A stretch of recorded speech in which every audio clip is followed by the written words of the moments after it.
नमस्कार दोस्तों, मैं हूं आपका दोस्त एस्ट्रोलॉजर विजयकांत मिश्रा। आप सभी का बहुत बहुत स्वागत है आपके अपने चैनल एस्ट्रोलॉजी प्रेडिक्शन कर्मा में। आज का विषय है तुला राशि। यदि आप भी जो है तुला राशि के हैं तो आपके लिए यह वीडियो बहुत अच्छी होने वाली है। जून 2023 तुला राशि वालों के लिए क्या क्या जीवन में घटनाएं घटने वाली हैं, उन सब पर हम खुल करके चर्चा करेंगे। और साथ में वीडियो के लास्ट में ये भी बताऊंगा कि ये छोटा सा उपाय कर लें तो आपके जीवन में आने वाली जो छिटपुट परेशानियां हैं वो परेशानियां भी खत्म हो जाएंगी। आइए बिना देरी किए हुए हम इस वीडियो को प्रारंभ कर लेते हैं। सबसे पहले तुला राशि वालों के लिए बता देना चाहता हूं कि तुला राशि एक सौम्य राशि है, सबको खुश रखने वाली राशि है। थोड़ा हठी होने के साथ साथ जो है प्यार प्रेम को बहुत बढ़ावा देने वाला यह राशि या यह लग्न का स्वभाव है। तो सब प्रकार से जो है तुला राशि के सबसे पहले हम चर्चा करते हैं कि जो है तुला राशि का मालिक शुक्र देवता, और शुक्र देवता जब प्रसन्न होते हैं तो हमें प्रेम में आगे बढ़ाते हैं, लव में आगे बढ़ाते हैं, कार्य क्षेत्र में आगे बढ़ाते हैं। और किसी कार्य योजना को अगर हम मन में सोच लें तो कितना भी मतलब कठिनाई आ जाए, कितना भी परिश्रम करना पड़ जाए, बिना उस कार्य को किए हुए हम उसको छोड़ते नहीं, अर्थात कार्य को पूरा ही कर लेते हैं। तो आइए सबसे पहले कार्य की बात आई है तो जून के महीने में कार्य क्षेत्र में क्या प्रगति होने वाली है उस पर हम चर्चा करते हैं। तो दोस्तों तुला राशि ये जो मैं आपको बताने जा रहा हूं यह लग्न कार्य क्षेत्र अर्थात ये शरीर होता है। तो यहां पर आपके जो है विद्यमान है केतु। केतु जो ग्रह यहां पर विद्यमान है, राहु सप्तम में है। तो राहु केतु की जो लगन में और सप्तम में जो है गोचर में राहु केतु का जो है समागम हो रहा है, उससे आपके कार्य क्षेत्र पर जो है कुछ असर ऐसा पड़ेगा कि आपके कार्य क्षेत्र पर कुछ रुकावटें, कुछ परेशानियों का सामना आपको करना पड़ सकता है। लेकिन ये बहुत ज्यादा समय के लिए नहीं रहेगा, क्योंकि बृहस्पति का प्रभाव शुभ होने जा रहा है। बृहस्पति जो है, राहु केतु तो आपके कार्य में अड़चन डालेंगे, लेकिन जो बृहस्पति का प्रभाव है, शुभ स्थान पर बृहस्पति जो गोचर कर रहे हैं, उसके कारण आपको जो है वो जो है राहु केतु का असर इतना नहीं होगा, जो बृहस्पति आपके कार्य को संभाल ले जाएंगे। तो बृहस्पति का शुभ आगमन जो हो रहा है वो आपका सप्तम में बृहस्पति भी आपका जो है गोचर कर रहे हैं। तो राहु अपना प्रभाव तो दिखाएगा, लेकिन साथ में जब बृहस्पति जो है उस स्थान पर गोचर कर रहे हैं तो आपको धन का आनंद मिलेगा, अर्थात आपका बिजनेस व्यापार जो पहले कम होने की सीढ़ी पर जा रहा था, कगार पे जा रहा था, वो बिजनेस व्यापार बृहस्पति के सपोर्ट से आपका पूर्ण रूप से बढ़ जाएगा और बिजनेस व्यापार का आप पूरा लाभ पाएंगे, अर्थात आपको कोई कमी नहीं आएगी। नौकरी पेशा वाले लोगों को मैं बता देता हूं कि जो जिनकी नौकरी है, व्यापार तो अच्छा रहेगा, लेकिन जो जिनकी नौकरी चल रही है, नौकरी का प्रभाव उनके लिए बहुत अच्छा परिणाम लेकर के आएगा। नौकरी में आपको दिन दूनी रात चौगुनी उन्नति मिलेगी, प्रमोशन मिलेगा। आपको जो है मनचाही नौकरी अगर आप कहीं ढूंढ रहे हैं और अब तक वो कार्य नहीं हुआ, तो नौकरी के माध्यम से आपका वो मनचाही नौकरी भी भरपूर हो जाएगी। अगर आप इंटरव्यू देते देते थक गए, आपका इंटरव्यू क्लियर नहीं हो रहा था, तो वो भी बृहस्पति की कृपा के द्वारा आपका वो भी परिपूर्ण हो जाएगा। अगर आप जो है बाहर जाने की सोच रहे हैं, बाहर जाकर के नौकरी करना चाहते हैं, तो वो भी जो है बृहस्पति की कृपा के द्वारा जो है आपका वो कार्य परिपूर्ण होने वाला है, क्योंकि ये सप्तम के जो बृहस्पति हैं ये आपके धन में बढ़ोतरी करेंगे। धन में अगर बढ़ोतरी करेंगे तो नौकरी होगी, तभी धन की बढ़ोतरी होगी। तो इसलिए आपका नौकरी का पूरा आनंद मिलने वाला है। आप प्रसन्न हो जाइए, चाहे आपका जो है सरकारी सर्विस हो या प्राइवेट, इंजीनियर, डॉक्टर इत्यादि जो भी हैं, या फिर सीए के क्षेत्र में जो भी हैं, उनको भी बढ़ चढ़ करके खूब लाभ मिलने वाला है। अब आइए हम आर्थिक दृष्टि की बात कर लेते हैं।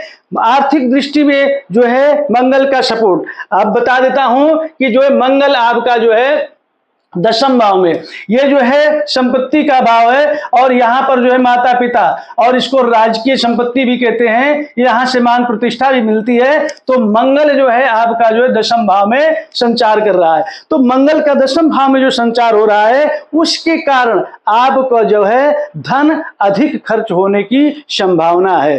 अर्थात आप कमाएंगे और उसका कमाने का आनंद भी मिलेगा, खूब पैसा आएगा, और पैसा जब ज्यादा आएगा तो आपको खर्च करने की भी संभावनाएं बहुत बढ़ जाएंगी, क्योंकि मंगल जो है आपका दशम भाव में है। तो जो आप मेहनत से कमाएंगे वो खर्च आपका अनाम शनाम नहीं होगा, किसी अच्छे कार्य में ही लगेगा, जिससे आप मकान दुकान बना सकते हैं, या फिर कोई गाड़ी वाहन खरीद सकते हैं, या आप किसी शादी विवाह में पैसा खर्च कर सकते हैं, या फिर आप किसी हिल स्टेशन में घूमने जाने में पैसा खर्च, इस तरह से अपने जीवन में जो खुशी दे उस चीज पर आपका जो है पैसा खर्च होने की संभावना है, क्योंकि मंगल जो है दशम भाव में आपका गोचर कर रहे हैं। तो ये जो है आपकी आर्थिक स्थिति के बारे में मैंने बताया। अब मैं आपके जो है स्वास्थ्य के बारे में चर्चा कर लेते हैं कि जान है तो जहान है। तो अष्टम, ये शत्रु भाव जो है ये, और साथ में अष्टम ये दोनों मिलकर के जो है आपको स्वास्थ्य के बारे में अवगत करा देना चाहता हूं कि आपका जो स्वास्थ्य है वो स्वास्थ्य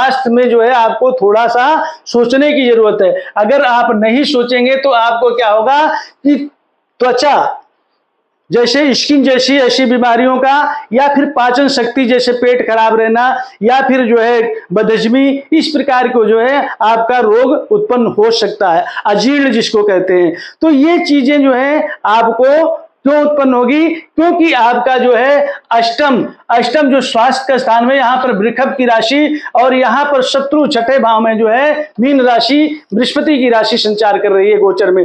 इसलिए जो है आपको इस चीज का जो है अपने स्वास्थ्य का ध्यान रहना है, अपने खान पान का और आहार व्यवहार का साथ में जो है आप ध्यान रखेंगे तो ये चीजें आपको उत्पन्न नहीं होंगी। अब हम चर्चा करेंगे आपके वैवाहिक जीवन और लव प्रसंग पर। सप्तम स्थान, मतलब सप्तम स्थान जो है ये लव प्रसंग का, और जो है ये विवाह स्थान का 12वां भाव होता है। तो यहाँ पर जो है आपका मतलब लग्न में केतु और सप्तम में राहु, लग्न में केतु और सप्तम में राहु होने के कारण जो है आपको आपके जो वैवाहिक जीवन है उस वैवाहिक जीवन को बहुत संभालने की प्रक्रिया आपको करनी पड़ेगी। आपको जरा सी चूक आपको बहुत बहुत दुख का कारण बन सकती है। तो इसलिए आपके अपने परिवार को ऐसा वाणी बोलिए कि मन का आपा खोए और उनको शीतल करे, आपो शीतल होए। आपको ऐसी वाणी का प्रयोग करना है, ऐसा जो है बोलना है कि मीठा, अगर कोई कुछ गलत भी बोलता है तो आपको इस समय को निकालना है और बहुत मीठा बन करके अपने परिवार की एकजुटता को बढ़ा करके रखना है। अगर आप लव प्रसंग में चल रहे हैं तो उसमें अपने आप जो है लव पार्टनर का बहुत ध्यान रखना है, उसका मान सम्मान करना है, उससे वाद विवाद नहीं करना है, लड़ाई झगड़ा नहीं करना है। ये ऐसा नहीं कि ठीक है आज मेरे जो है उसके मन के मुताबिक काम नहीं किया, देख लेंगे जो भी हो जाएगा, यही छोटी सी गलती देख लेंगे वो आपको बहुत भारी पड़ने वाली है, तो वो आपका रिश्ता टूट भी सकता है। तो इसलिए आप वाद विवाद में ना पड़े, एक दूसरे का ध्यान रखें, चाहे स्त्री हो चाहे पुरुष हो, तो फिर आपको जो है इसमें पूर्ण रूप से जो है जीवन में सफलता मिलेगी जून के महीने में। तो वैवाहिक जीवन के लिए आपको जो है राहु केतु का ध्यान रखना है। ये राहु केतु कार्य को जितना बनाते नहीं उससे ज्यादा जो है वो बिगाड़ने की कोशिश करते हैं, बिगाड़ देते हैं। लेकिन अगर ये प्रसन्न हो जाए तो जितना बिगाड़ते नहीं उससे 100 गुना बढ़ा चढ़ा करके उस कार्य को बना देते हैं। कहते हैं राहु का मतलब है या तो करता है रेत या करता है खेत। अगर राहु प्रसन्न हो जाए तो रंग को राजा बना देता है, और अगर नाराज हो जाए तो राजा को रंग बना देता है। तो आपके विवाह कार्य में और आपके गृहस्थ जीवन में लव प्रसंग में कोई किसी प्रकार की त्रुटि ना हो, कोई गलती ना हो, उसके लिए मैं आपको छोटा सा उपाय बताऊंगा।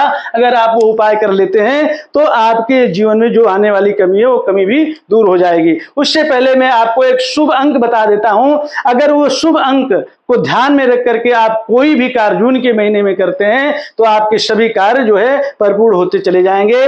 आपका शुभ अंक जो है जून के महीने में वो है 7 का अंक, 7 का अंक आपका शुभ अंक है। अगर कुछ भी आप कार्य करते हैं और 7 का अंक लेकर के आप चलते हैं तो आप चाहे मकान बनाते हैं या दुकान लेते हैं, मोटर गाड़ी लेते हैं, कुछ भी कार्य लेते हैं, उससे 7 का अंक आपको आगे रख करके चलना है। और रंग जो है आपका सफेद, सफेद व्हाइट रंग, अगर इसको आगे लग करके चलते हैं तो आपके जीवन में आनंद ही आनंद जून के महीने रहेगा, जून के महीने में रहेगा। आपका जीवन खुशियों से भरपूर हो जाएगा। आइए मैं आपको उपाय बता देता हूं। आपको जून के महीने में नित्य प्रद तुला राशि वालों के लिए राहु केतु को प्रसन्न करना है। और राहु केतु अगर आपके प्रसन्न हो गए तो आपका सारा जीवन जो है आनंदमय और खुशियों से भर जाएगा। उसके लिए नित्य प्रद आपको कम से कम 41 बार ओम राहुवे नमः और 41 बार ओम केतुवे नमः या फिर 108 बार इस दोनों मंत्र को आपको अवश्य पढ़ना है। ओम राहुवे नमः, ओम केतुवे नमः।